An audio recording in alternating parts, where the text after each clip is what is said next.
بسم اللہ الرحمن الرحیم شروع اللہ کے نام سے جو سب پر مہربان ہے، بہت مہربان ہے۔ وَيَسْأَلُونَكَ عَنِ الْمَحِيضِ قُلْ هُوَ أَذًى فَاعْتَزِلُوا النِّسَاءَ فِي الْمَحِيضِ وَلَا تَقْرَبُوهُنَّ حَتَّى يَطْهُرْنَ فَإِذَا تَطَهَّرْنَ فَأْتُوهُنَّ مِنْ حَيْثُ أَمَرَكُمُ اللَّهُ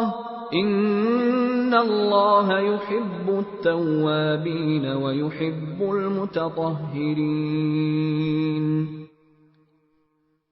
اور لوگ آپ سے حیض کے بارے میں پوچھتے ہیں، آپ کہہ دیجئے کہ وہ گندگی ہے، لہذا حیض کی حالت میں عورتوں سے الگ رہو، اور جب تک وہ پاک نہ ہو جائیں ان سے قربت یعنی جماع نہ کرو۔ ہاں، جب وہ پاک ہو جائیں تو ان کے پاس اسی طریقے سے جاؤ جس طرح اللہ نے تمہیں حکم دیا ہے۔ بے شک اللہ ان لوگوں سے محبت کرتا ہے جو اس کی طرف کثرت سے رجوع کریں، اور ان سے محبت کرتا ہے جو خوب پاک صاف رہیں۔ نساؤکم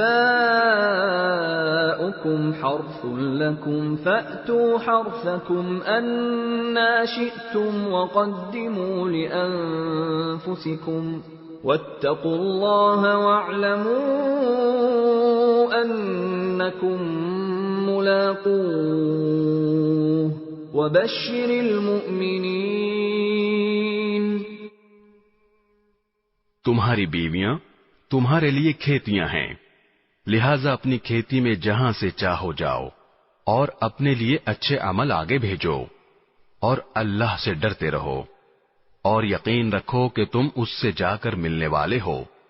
اور مومنوں کو خوشخبری سنا دو۔ وَلَا تَجْعَلُوا اللَّهَ عُرْضَةً لِأَيْمَانِكُمْ أَن تَبَرُّوا وَتَتَّقُوا وَتُصْلِحُوا بَيْنَ النَّاسِ وَاللَّهُ سَمِيعٌ عَلِيمٌ۔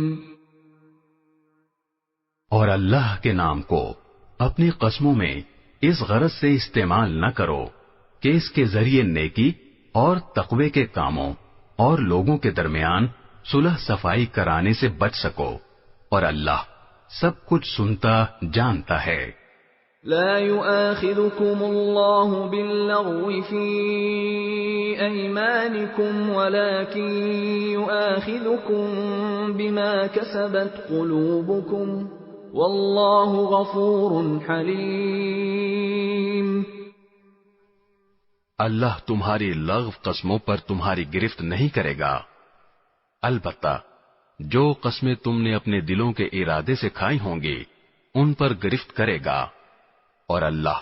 بہت بخشنے والا بڑا بردبار ہے۔ للذین یؤلون من نسائهم تربص 4 أشهر فإن فاءوا فإن اللہ غفور رحیم۔ جو لوگ اپنی بیویوں سے ایلا کرتے ہیں یعنی ان کے پاس نہ جانے کی قسم کھا لیتے ہیں، ان کے لیے 4 مہینے کی مہلت ہے، چنانچہ اگر وہ قسم توڑ کر رجوع کر لیں تو بے شک اللہ بہت بخشنے والا بڑا مہربان ہے۔ وَإِنْ عَزَمُوا الطَّلَاقَ فَإِنَّ اللَّهَ سَمِيعٌ عَلِيمٌ۔ اور اگر انہوں نے طلاق ہی کی ٹھان لی ہو تو بھی اللہ سننے جاننے والا ہے۔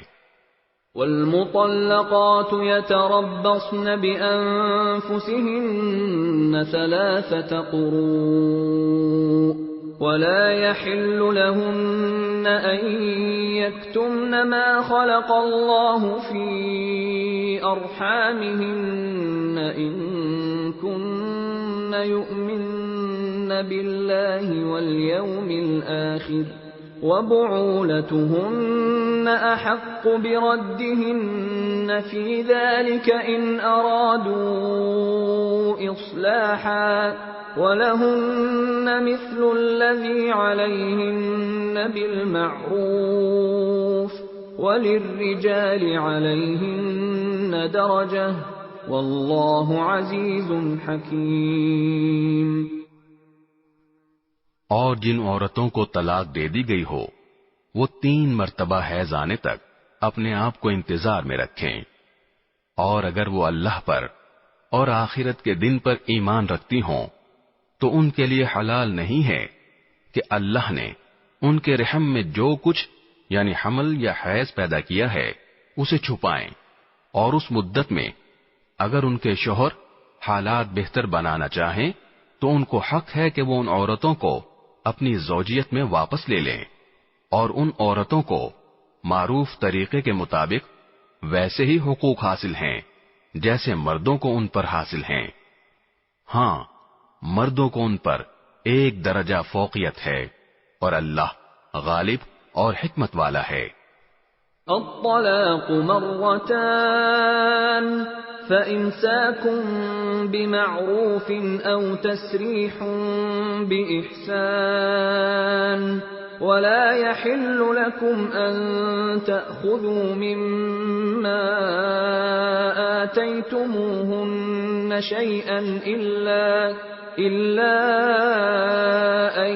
يخافا ألا يقيما حدود الله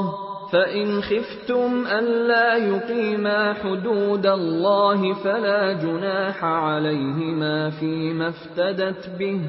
تلك حدود الله فلا تعتدوها ومن يتعد حدود الله فأولئك هم الظالمون۔ طلاق زیادہ سے زیادہ 2 بار ہونی چاہیے۔ اس کے بعد شوہر کے لیے 2 ہی راستے ہیں، یا تو قاعدے کے مطابق بیوی کو روک رکھے یعنی طلاق سے رجوع کر لے، یا خوش اسلوبی سے چھوڑ دے یعنی رجوع کے بغیر عدت گزر جانے دے۔ اور اے شوہرو، تمہارے لیے حلال نہیں ہے کہ تم نے ان بیویوں کو جو کچھ دیا ہو وہ طلاق کے بدلے ان سے واپس لو، الا یہ کہ دونوں کو اس بات کا اندیشہ ہو کہ وہ نکاح باقی رہنے کی صورت میں اللہ کی مقرر کی ہوئی حدود کو قائم نہیں رکھ سکیں گے۔ چنانچہ اگر تمہیں اس بات کا اندیشہ ہو کہ وہ دونوں اللہ کی حدود کو قائم نہ رکھ سکیں گے تو ان دونوں کے لیے اس میں کوئی گناہ نہیں ہے کہ عورت مالی معاوضہ دے کر علیحدگی حاصل کر لے۔ یہ اللہ کی مقرر کی ہوئی حدود ہیں، لہذا ان سے تجاوز نہ کرو، اور جو لوگ اللہ کی حدود سے تجاوز کرتے ہیں وہ بڑے ظالم لوگ ہیں۔ فَإِن طَلَّقَهَا فَلَا تَحِلُّ لَهُ مِن بَعْدُ حَتَّى تَنكِحَ زَوْجًا غَيْرَهُ فَإِن طَلَّقَهَا فَلَا جُنَاحَ عَلَيْهِمَا أَن يَتَرَاجَعَا إِن ظَنَّا أَن يُقِيمَا حُدُودَ اللَّهِ وَتِلْكَ حُدُودُ اللَّهِ يُبَيِّنُهَا لِقَوْمٍ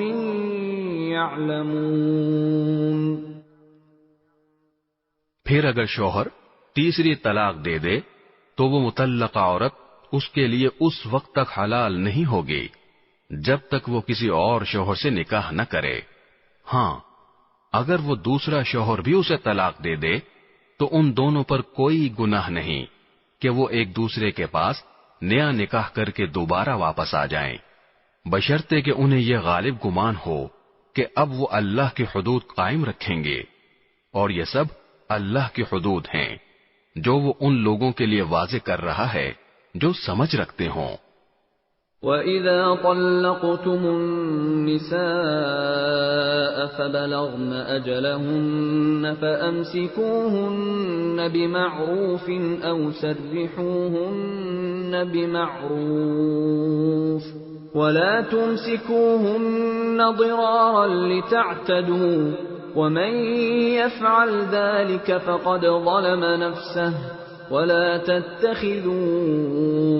آيات الله هزوا واذكروا نعمة الله عليكم وما أنزل عليكم من الكتاب والحكمة يعظكم به واتقوا الله واعلموا